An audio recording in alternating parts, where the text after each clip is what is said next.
बारिश के दिनों की बात है। बादल लगातार गरज बरस रहे थे। तेज कड़कती बिजली की आवाज को साफ सुना जा सकता था।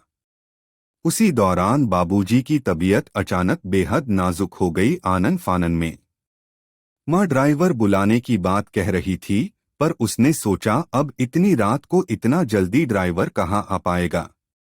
यह कहते हुए उसने सहज जिद और अपने मजबूत कंधों के सहारे बाबूजी को कार में बिठाया और तेजी से हॉस्पिटल की ओर भागा। बाबूजी तेज दर्द से कराहने लगे थे, साथ ही अपने नालायक बेटे यानी कि मुझे डांट भी रहे थे। धीरे चला नालायक, एक काम जो इससे ठीक से हो जाए। आप ज्यादा बातें ना करें बाबूजी, बस तेज सांसें लेते रहिए, हम हॉस्पिटल पहुंचने वाले हैं।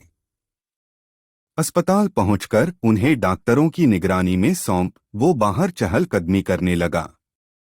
बचपन से आज तक अपने लिए वो नालायक ही सुनते आया था। उसने भी कहीं न कहीं अपने मन में यह स्वीकार कर लिया था कि उसका नाम ही शायद नालायक ही है। तभी तो स्कूल के समय से ही घर के लगभग सब लोग कहते थे कि नालायक फिर से फेल हो गया। नालायक को अपने यहाँ कोई चपरासी भी ना रखे।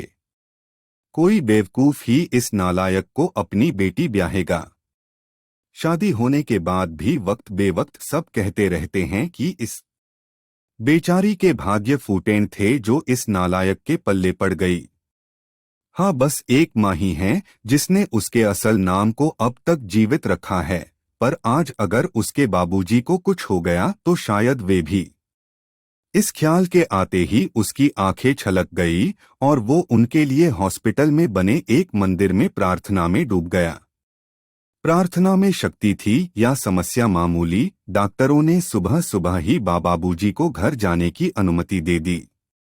घर लौटकर उनके कमरे में छोड़ते हुए बाबूजी एक बार फिर चीखें, छोड़ नालायक, तुझे तो लगा होगा कि बूढ़ा अब लौटेगा ही नहीं। उदास वो उस कमरे से निकला तो माँ से अब रहा नहीं गया। इतना सब तो करता है, बावजूद इसके आपके लिए वो नालायक ही है।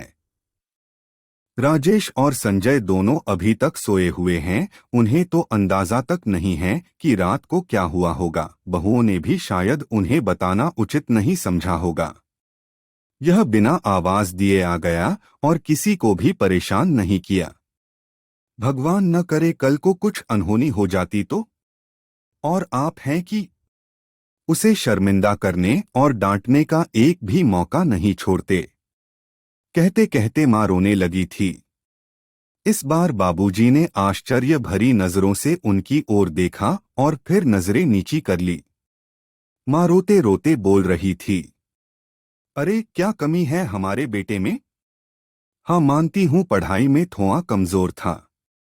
तो क्या क्या सभी होशियार ही होते हैं? वो अपना परिवार, हम दोनों को, घरमकान, पुश्तैनी कारोबार, रिश्तेदार और रिश्तेदारी सब कुछ तो बखूबी संभाल रहा है।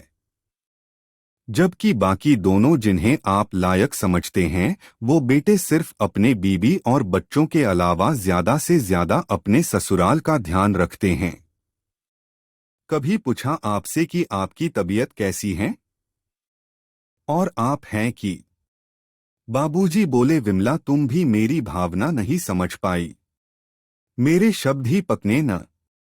क्या तुझे भी यही लगता है कि इतना सब के होने बाद भी इसे बेटा कह के नहीं बुला पाने का, गले से नहीं लगा पाने का दुख तो मुझे नहीं है? क्या मेरा दिल पत्थर का है? हाँ विमला, सच कहूँ दुख तो मुझे भी होता ही है, पर उससे भी अधिक डर लगता है कि कहीं ये भी उनकी ही तरह लायक ना बन जाए। इसलिए मैं इसे इसकी पूर्णता है का एहसास इसे अपने जीते जी तो कभी नहीं होने दूंगा। माँ चौंक गई। ये क्या कह रहे हैं आप? हाँ विमला, यही सच है। अब तुम चाहो तो इसे मेरा स्वार्थी कह लो। कहते हुए उन्होंने रोते हुए नजरें नीची किए हुए अपने हाथ माँ की तरफ जोड़ दिए, जिसे माँ ने झट से अपनी हथेलियों में भर लिया।